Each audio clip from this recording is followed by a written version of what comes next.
Hey guys, welcome back to my YouTube channel. All hope you all are doing well. So we are studied our section first of Math GMIT. So in the last video lecture we did the theorem that mu is continuous from above. So in this video lecture we are doing our next theorem that is based on the contraction of mu.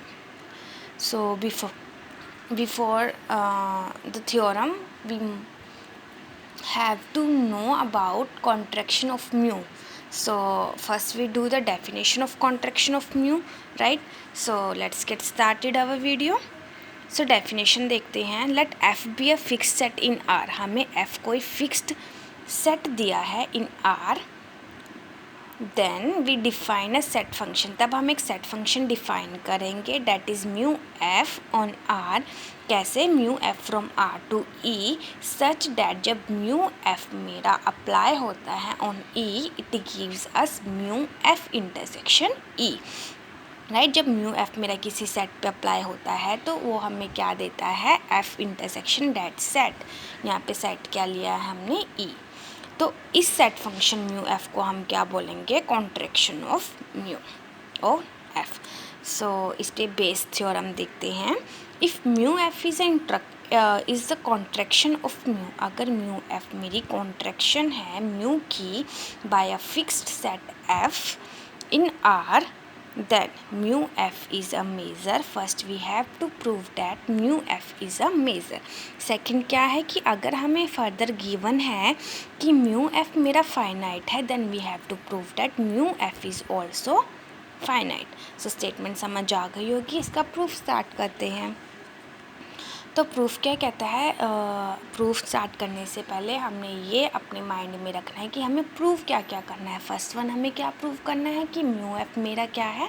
Measure है. And for proving measure what we have to do? We have to show that this mu F satisfy the 4 properties of measure. I hope आपको याद होगी that first one is mu at five is equal to 0 and second is positive होता है, third is additive होता है and fourth is continuous from below होता है. सो हम यहाँ पे दिखाएंगे जो म्यू एफ है वो इन 4 प्रॉपर्टीज़ को क्या करता है? सेटिस्फाई करता है. Then this mu F is called measure. Right. Second हमने क्या प्रूव करना है कि अगर हमें गिवन है म्यू एफ मेरा फाइनाइट है देन म्यू ओ एफ भी मेरा क्या होगा? फाइनाइट होगा. सो प्रूफ स्टार्ट करते हैं. Let f be a fixed set in R and mu f from R to R be defined as. ये हमें mu f ऐसे डिफाइन दिया हुआ है, ऐसे डिफाइन किया हुआ है. रिक्वायर्ड टू प्रूव क्या है? डेट mu f मेरा क्या है? मेज़र है. सो फर्स्ट हम क्या प्रूव कर रहे हैं? That mu f is additive. Additive prove करने के लिए हम क्या करते हैं? हम 2 सेट्स का यूनियन लेते हैं, उसके ऊपर म्यू को अप्लाई करते हैं, देन हमारे पास आंसर क्या आता है? Addition of this 2 sets with mu. Right. But the condition is that जो 2 सेट हम लेते हैं they should be mutually disjoint. So हमने यहाँ पे क्या किया? हमने 2 सेट आर्ट से लिए हैं और यहाँ पे बोल दिया कि ये दोनों सेट क्या है? म्यूचुअली डिसजॉइंट है. म्यूचुअली डिसजॉइंट है means they don't have any common element. Right. तो मतलब उनकी इंटरसेक्शन क्या होगी? 5 होगी. And their union also belongs to R, क्योंकि हमारी आर क्या होती है? रिंग होती है. अब हमने म्यू एफ को अप्लाई किया E1 यूनियन E2 पे. जब अप्लाई किया तो हमारी डेफिनेशन के अकॉर्डिंग म्यू एफ हमें क्या देगा? Mu f intersection E1 union E2. सो एफ़ के साथ इंटरसेक्शन में आ जाएगा जिस सेट के ऊपर हम क्या? म्यू एफ अप्लाई करते हैं. अब सेपरेट कर देंगे F intersection E1 union F intersection E2. Right. अब म्यू यहाँ पे देखिए, यहाँ पे सिर्फ म्यू है नॉट म्यू एफ. तो म्यू मेरा क्या होता है? मेज़र होता है. मेज़र अप्लाई सेटिस्फाई करता है property of additive. So here we can apply the property of additive. But before मतलब कि जो ये प्रॉपर्टी है एडिटिव की, इसको क्या बोलेंगे कि ये अप्लाई होने से पहले हमें ये दिखाना पड़ेगा कि जो जिन दो सेट्स पे ये अप्लाई हो रही है क्या वे म्यूचुअली डिसजॉइंट सेट्स हैं। So first we have to show that this sets are mutually disjoint. और म्यूचुअली डिसजॉइंट सेट्स दिखाने के लिए हमें क्या करना पड़ेगा, हमें ये दिखाना पड़ेगा कि इन दोनों सेट में कोई भी एलिमेंट क्या है, कॉमन नहीं है। तो इसके लिए हमने क्या किया, हमने एक एलिमेंट लिया है x from this intersection of this two sets. ठीक है, कॉन्ट्राडिक्शन लेके चले हैं और इसको रॉन्ग प्रूव कर देंगे। अगर x मेरा इन दोनों सेट्स की इंटरसेक्शन से बिलोंग करता है, it means x is also belongs to this set and also belongs to this set, right. वही लिखा है कि x इन दोनों सेट से बिलोंग करता है। अगर x मेरा इस सेट से भी बिलोंग करता है, मतलब इस सेट से बिलोंग करता है, that is intersection of f and E1 से बिलोंग करता है, तो मतलब x मेरा f से भी बिलोंग करता है और x मेरा E1 से भी बिलोंग करता है। सिमिलरली अगर x मेरा इस सेट से बिलोंग करता है, that is intersection of f and E2, it means x मेरा f से भी बिलोंग करता है एंड E2 से भी बिलोंग करता है। इसका मतलब क्या है, x मेरा f से भी बिलोंग कर रहा है, E1 से भी और E2 से भी। और अगर x मेरे E1 से भी बिलोंग कर रहा है, E2 से भी बिलोंग कर रहा है, मीन्स दे इंटरसेक्शन से भी बिलोंग कर रहा है, राइट। बट हमने क्या बोला था, see that they are mutually disjoint, right. So contradiction आ गई, but we said this intersection is phi, then this is a contradiction। इसका मतलब है कि x इस सेट से बिलोंग नहीं करता। इसका मतलब क्या है कि इन दोनों सेट की इंटरसेक्शन में कोई भी एलिमेंट नहीं है, मतलब दोनों सेट्स में कुछ भी कॉमन नहीं है। So we can say that this sets are mutually disjoint. So हमारे ये दोनों सेट क्या आ गए, म्यूचुअली डिसजॉइंट। तो मेज़र की मेरी प्रॉपर्टी एडिटिव अप्लाई हो सकती है, और जब एडिटिव अप्लाई होगी तो रिजल्ट क्या आएगा, this one, mu f intersection E1 plus mu f intersection E2। So and by the definition of our set function mu f, we can write mu f intersection E1 as this and this is as this, right। So our one of the four properties is proved. Next we prove mu f over E is positive, that mu f मेरा क्या होगा, positive होगा।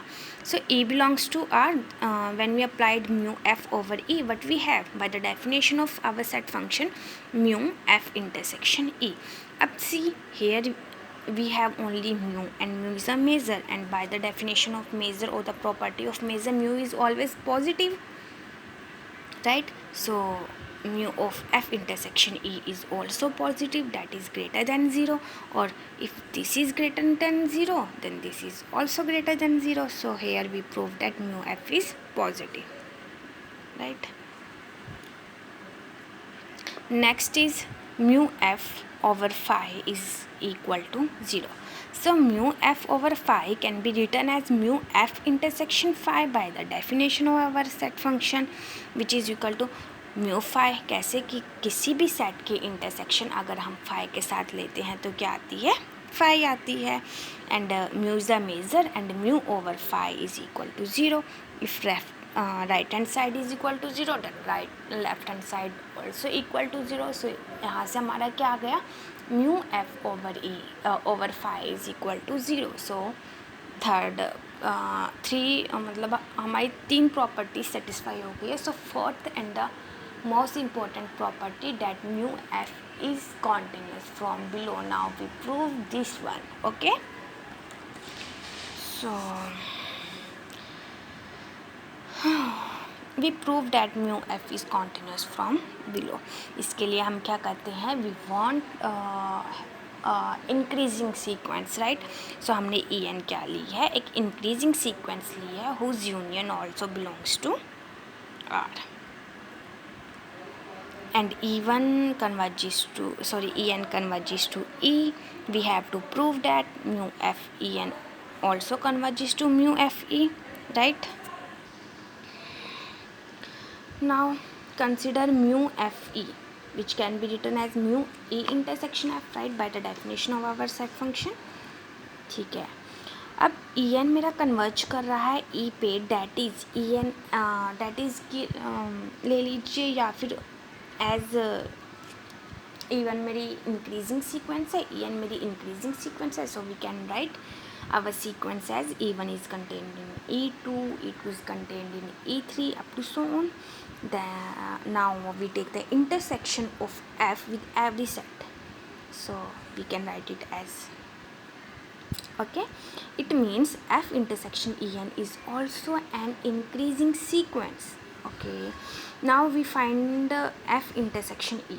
F intersection E के place पे की value put कर दीजिए, which is equal to union n is equal to 1 to infinity A n. Now take the union out, तो union n is equal to 1 to infinity F intersection E N.